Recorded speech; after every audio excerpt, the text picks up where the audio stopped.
The people at the top of the wealth ladder aren't beating you. They're playing a completely different game. And the most disturbing part isn't that the game is rigged. It's that the game is working exactly as designed. Not by a shadowy group of billionaires in a back room, by progress itself. The same force that invented the internet, the smartphone, GPS, cheap flights, instant delivery. That force is the single biggest driver of the wealth gap. And the real danger of that gap isn't the one you're expecting. Here's what nobody will say directly. Your frustration about money isn't a personal failure. It's a rational response to a system that changed the rules without telling you. Think about what your parents' generation was promised. Work hard, show up, be reliable, and you'll build a decent life. That deal worked. For decades, it worked. Then something shifted. American workers' productivity, the actual output per hour, grew by roughly 61% between 1979 and 2020. Their wages grew by 17%. The rest didn't disappear. It went somewhere. It went to the people who owned the systems workers were operating. And that gap between what workers produce and what workers are paid has been growing for 50 years, while every president of both parties told you the economy was doing great. The economy was doing great. Just not for you. Now here's the part that will genuinely surprise you. If you could arrest every corrupt billionaire, close every tax loophole, and redistribute every dollar of hoarded wealth, the gap would keep growing. That's not a cynical excuse to protect the rich. That's what the data shows. Research published in one of the most rigorous economics journals in the world, the Review of Economic Studies, found that the single biggest driver of top-income inequality in the United States is not tax cuts, not deregulation, not Wall Street corruption. It's innovation. The states with the most patents, the most startups, the most technological momentum, those are exactly the states where the wealth gap widened fastest. The economy getting smarter is part of why the gap is getting wider. Which means we've been looking for a villain in the wrong place. The real story is stranger and more dangerous. To understand what that actually means, consider two people. One is Liam, 38 years old, from Phoenix, Arizona. He works as a project manager at a mid-sized construction company. He earns $72,000 a year. He's careful with money. He saves what he can. He feels like he's doing the right things and still not getting ahead. Now consider the other person, a software engineer in San Francisco, 34 years old, who co-founded a startup in 2017. She didn't inherit anything. Her parents were school teachers. She worked 16-hour days for 6 years on a product that helped companies manage logistics software. Not glamorous, not world-changing, just useful. And when her company got acquired, she walked away with $4.2 million. By every conventional measure, that's inequality. One person has vastly more than the other. But here's the uncomfortable question economists have started asking. Did she take something from Liam? Did her success make his life worse? By most direct measurements, no. Liam's wages didn't fall because she got rich. His healthcare didn't get worse. His groceries didn't get more expensive because she sold a company. And yet, something is clearly still wrong. Because Liam still feels like he's falling behind. He's not imagining it. He's working harder than his father did. He has a degree his father didn't.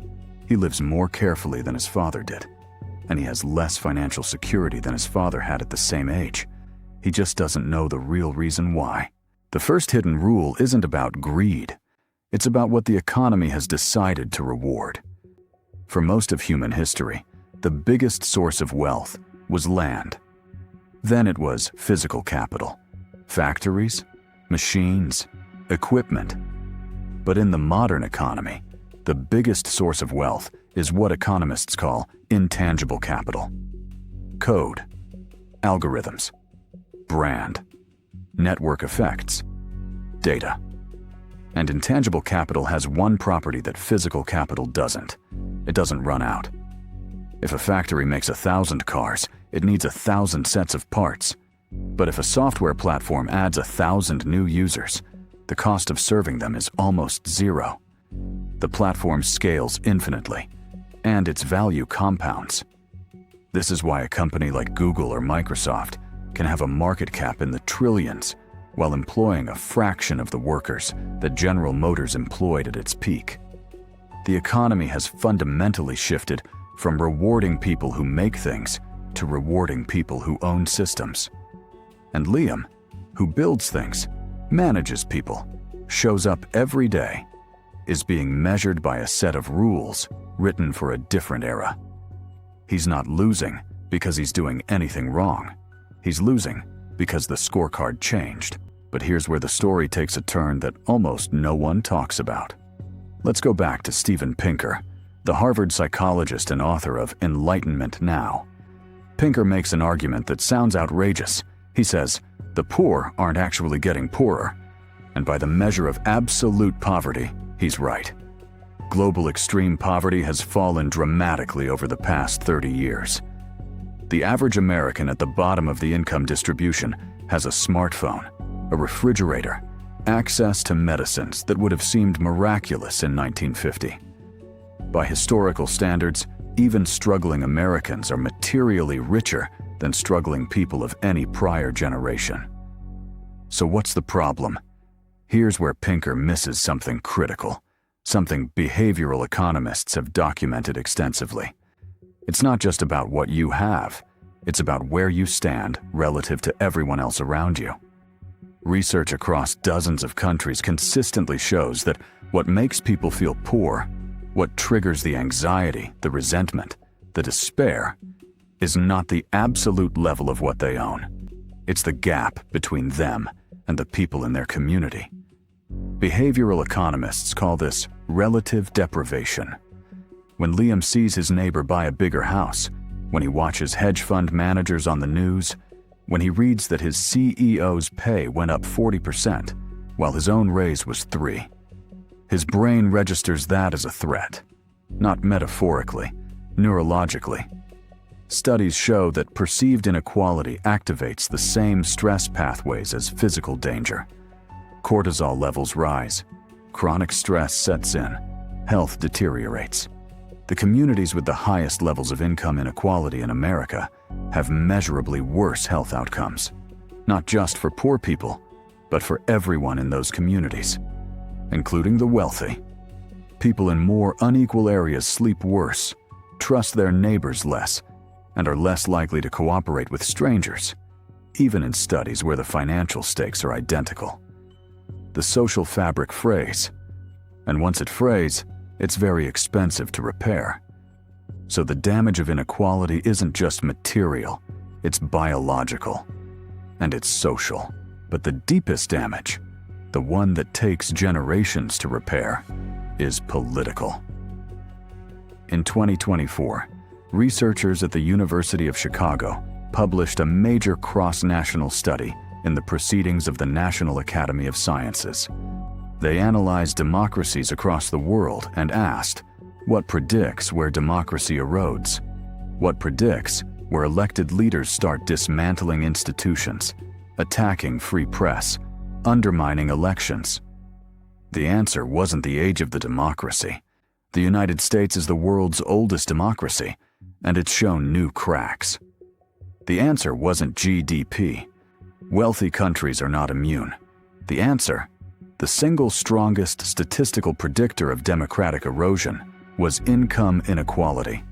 Not ideology, not foreign interference, not culture, inequality. Research found that highly unequal democracies are up to 7 times more likely to experience democratic backsliding. Here's the mechanism. When economic gains flow primarily to the top, large segments of the population feel left behind and alienated from institutions they see as serving the elite. That alienation creates a political vacuum. And into that vacuum step leaders who offer a simple story. The system is corrupt, the elites are your enemy, Only I can fix it. Left or right, the playbook is the same. The resentment is real. The direction it gets pointed, at immigrants, at corporations, at journalists, at banks, depends on who's in the room. In other words, extreme wealth inequality doesn't just widen the gap between bank accounts. It corrodes the shared foundation that everyone, rich and poor, needs to function. The wealthy who think inequality is someone else's problem are making a category error. When institutions fail, no amount of money keeps you safe from what comes next. So why does inequality keep getting worse, even when economies grow? Because the mechanisms that generate it are woven into the structure of growth itself. Innovation, the engine of progress, disproportionately rewards the people who own ideas, not the people who execute them. Asset prices, homes, stocks, businesses, compound over time in ways that wages never will. And the political influence that comes with concentrated wealth gradually shapes the very rules that govern distribution. In 2024, 100 billionaire families spent $2.6 billion, about 16.5% of total political contributions. In 2000, that same group spent $18 million. Over 2 decades, their political spending grew by more than 100-fold. That's not just wealth. That's the purchase of the conditions that generate more wealth. Tax structures that favor investment over labor income. Regulatory environments that make it harder for new competitors to challenge established firms. Zoning laws that protect property values.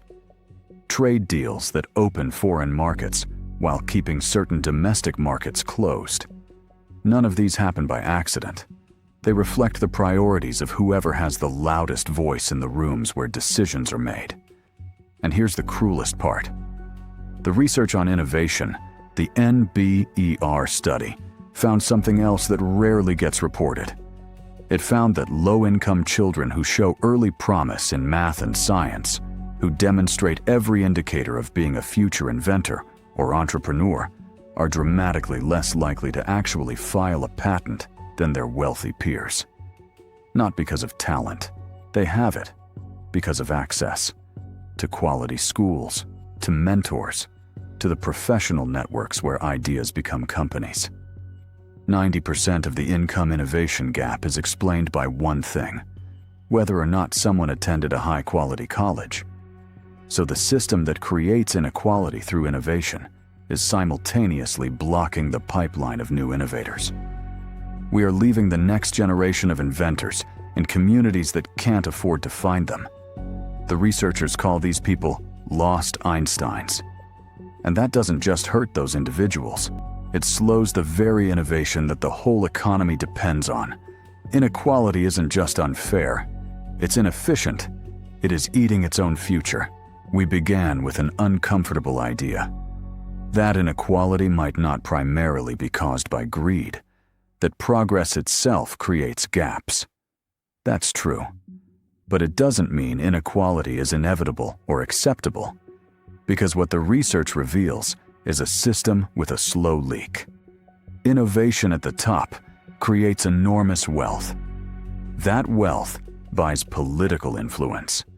That influence shapes rules that protect the wealth. And the people who could have been the next generation of innovators, who could have widened the circle, are sorted out of the system before they ever get a chance. The problem isn't that some people get very rich. History is full of societies where some people were enormously rich, and those societies functioned. The problem is that the concentration of wealth eventually undermines the specific conditions that made the wealth possible in the first place. Democratic institutions that protect property rights. Trust in shared systems that allows contracts to be honored. The pipeline of new talent that keeps innovation from becoming stagnant. The social cohesion that allows a society to function as something more than a collection of competing factions. Liam isn't just losing in an economic competition. He's living in a society that's slowly losing its ability to be the thing it claims to be. And the people at the top of the wealth distribution, the ones who tell themselves this doesn't affect them, that their gated communities and private security will be enough, should study their history. Every society that has allowed inequality to compound, unchecked, past a certain threshold, has eventually faced a reckoning. Not always violent, not always immediate, but the reckoning comes because systems that stop working for most people eventually stop working for anyone. The question isn't whether wealth will always be unequal. It will. Inequality is not the enemy. Extreme inequality, the kind that buys the rules, blocks the pipeline, and corrodes the trust that holds everything together, that is the enemy. And the most dangerous thing about it is how slowly it moves. Not with a crash or an alarm, just quietly, year by year, while the headlines talk about stock market records. And most people look at the numbers and wonder why they can't get ahead.